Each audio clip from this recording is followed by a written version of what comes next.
When you're cutting, mood and performance are two things that drop very, very quickly. And so in today's video, I'll be going over how to increase them or at least prevent them from dropping as you get deeper and deeper into your shredding diet. As a gym bro, we need to shred. We need to go on that fat loss diet to show our striations and our hard work when we were bulking. But when we are on a cut, we face a problem of having very poor mood and worse performance in the gym. So today's video is all about how to increase your mood and performance, or at least prevent them from dropping when you're on your fat loss diet. The thing with food is that it gives us comfort. That's why it's called comfort food. Whenever you're stressful, people like to eat and it calms them down. So naturally, when you're in a fat loss phase or when you're shredding, you're eating less than what you usually eat. So you'll be naturally eating less comfort, which means that during the day, you'll be feeling more stressed. Because we have more stress, our mood suffers and so does our performance. So all the strategies I'm giving today is about removing that stress. For the performance part, we've got two parts. The first one is all about the gym, so your performance in the gym, but your life doesn't revolve only in the gym, you've got your life outside as well. So we've also got a part about your performance outside the gym and how to improve that. Firstly, in the gym, there is no prevention to your strength going down. As you get deeper and deeper into your cut, you will slowly start to lose strength, and that is completely unavoidable. But what we can do is reduce how quickly your strength drops. The first thing would be to increase the rep range of all your exercises. When it comes to your compound lifts, if you're doing anything below the 6 rep range, moving them to the 8 to 10 or even up to 12 for the upper body ones would be a very good idea. This is because since higher rep ranges require lower weight, using lower weight means less psychological stress. Like your body doesn't physically need to think about how heavy the weight is going to be, since you can do it for many reps. In addition to increasing your rep range, you may also want to remove out the really taxing exercises. For example, if you're doing normal deadlifts, and if you switch that for RDLs, like Romanian deadlifts, everyone knows RDLs require less recovery compared to deadlifts. And because of that, you're able to hit the same muscle groups and give the same stimulus, but not require as much recovery from your body. But you have to be really careful on which muscle groups, which exercises you change. For example, if you were to take the squat and then change it to the hack squat, well, your quads still get hit, which is a tick, and so do your adductors and glutes. But the thing is, when you're using a squat, you're using the stabilizer muscles and your lower back. And on a hack squat, you're using a bench. Same goes for a leg press. Because of that, and so if you were to switch from squats to leg press or hack squat, you're removing the stimulus you were giving to your lower back, which means you would have to do extra work just for your lower back. So in that case, be careful on the exercise changes that you do make. Another thing you need to understand, now that you don't have the same amount of resources to be pushing or progressing as quickly as you were when you were bulking, your rate of progression and the amount of work you do in the gym both have to reduce. So for example, if you're doing 16 sets of chest in the gym and each week you were able to progress or add weight to the bar, when it comes to the cutting aspect, you may want to reduce the amount of sets you do in the gym. Everyone might be panicking and saying, "Why not lose gains? Why not lose gains?" Well, no, you actually don't. The amount of work you need to do to actually maintain your gains is much, much less the amount of work you need to do to build gains or create gains. And the perfect example of this is, for example, when you're first beginning.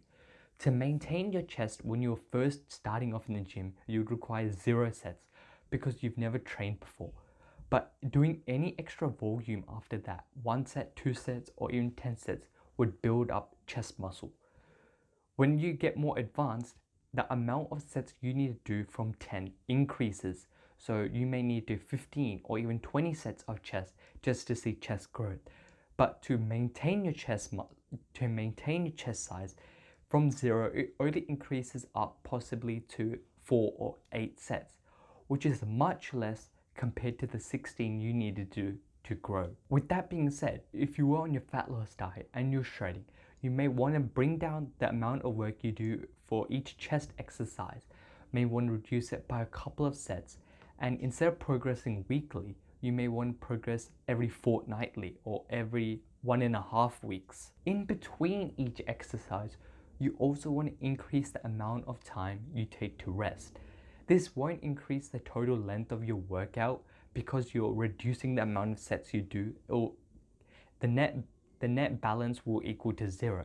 So giving your body enough time to rest for each set, but also being able to do each set thoroughly, will ensure the stimulus you give will be sufficient to maintain your gains when you're on a fat loss diet. This way you aren't pushing so hard where you start hitting energy deficits very quickly and your performance starts stalling. Your isolation exercises should be pushed to the 12 to 20 rep range, and try to do them after your compounds, which require much more energy. Because of that, what you usually do outside the gym, whether that be studying, your job, or your business, or whatever other work you have, will take a hit. Not only the time allocated will be reduced, but also because you're on less food, you'll be less productive. From my experience, I realized 3 to 4 hours after meal is where I start getting really tired. And during that time, I cannot focus at all or do any work. Because of that, I decided to do all the hard work after a meal where I'm primed for most productivity. And as I start hitting that 3 to 4 hours after the meal, I'll usually have another meal or do something that required very little effort. That way I would still be able to get through the work that I needed to do without feeling any tiredness. Another way would also be to fast at least a couple hours after you wake up. Your breakfast further into the day, you won't feel hungry for that initial waking up period of time. When you first do decide to fast though, the first couple of weeks will be a challenge, but after your body gets used to having a delayed breakfast, that first period of the day will be filled with productivity since your body doesn't require much food or isn't asking for food itself. That's when you do the most important and hardest work of the day. And as the day continues, you can have your delayed breakfast and other foods and do the more enjoyable stuff. Another benefit of having your gym session later on in the day would mean you can eat breakfast much later and have more food in a shorter period of time. You don't have that delayed tiredness feeling after each meal. When it comes to mood, there are a lot of components that you need to control, whether that be meal spacing, having your favorite meals, and also things like feeling full and using water. The thing is, mood ties in very closely with whether you're feeling full or whether you're feeling hungry. That's why when you're hungry, you're more likely to be angry. It's called hangry. And when you're full, you're more likely to be satiated and feel good. That's why having a routine of when you eat, so your body sends the signals constantly every single day at the same time, and choosing the meals which you know keep you fullest for longest. So whenever during the day you eat a meal, or in the past you've gone out and you've ate a meal, or you remember a meal that you cooked and you felt full for very long, those are the types of meals you need to be including frequently. This also helps when you know your body very well. So for example, for me, I get hungry quite quickly, which means after every meal, about 3 hours later, I need to have another meal, or otherwise I would get into that tired and mood depressed state. Another great tool to use is water. Between meals, constantly sipping on water and just going through liters of water will help you give the impression of your body that you're feeling full. This worked wonders for me, especially in the morning. I'll just go through 2 liters of water and that would keep me full, at least to the point of brekkie. When it comes to your favorite meals, or the foods that you like to snack on, or very salty, sugary, fatty foods, which you do include as cheat meals in your fat loss diet, try to include them towards the end and eat them very slowly. Having the treat food or the food that you enjoy a lot after your workout is a way of rewarding yourself so that you develop a positive feedback loop within you to work out hard, and after working out, even on a fat loss phase where it's very hard to keep going because you have so little energy, you're still able to do it, and by doing it you can reward yourself. On a side note, even when you are eating those foods that are so delicious, especially your cheat meals, the more slowly you eat it and enjoy and savor each single bite, the longer it will go for, and the more full you'll feel, as well as feeling more grateful and enjoying the food itself more, which in a way does help increase mood, especially when in a fat loss phase where the low energy makes your mood cranky most of the time. Speaking of mood, we've got mental health. Mood swings and just feeling low energy, low mood is very common, and which means you need to prioritize your mental health and mood. And there are many strategies that you can use yourself which are completely cost effective, and some of them which are also free, which will be discussed later on. One of the main strategies you can use to tackle not only decreased mood, but also to help your performance in the gym, and that is sleep. Now, the importance of sleep cannot be explained enough, but by sleeping longer or sleeping like the proper amount and not cutting your sleep short, you're well rested, which means you have more energy not only throughout the day, but also more energy in your workouts. So your workouts are more high quality and you're not risking muscle loss. Not only that, but when you do rest well, you wake up less tired, so you're able to do your other work better. You spend more time sleeping, so there's actually less time you're physically awake, which means there are less times you're going to be hungry itself.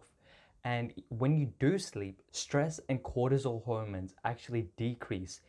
So you feel hungry less of the time and you feel full more quicker. One of the strategies I used on my last cut, and this was during the summer break, it was to go walking every day in the morning because of the number of benefits of a morning walk. Firstly, since you're moving more, you're going to burn more calories as it is. But also because you go out and explore nature, and since the weather's so nice in summer, you get to enjoy the weather, go outside, meet people, and all of that boosts mood. And none of it is time wasted because you're distracting yourself from the hectic life you do have.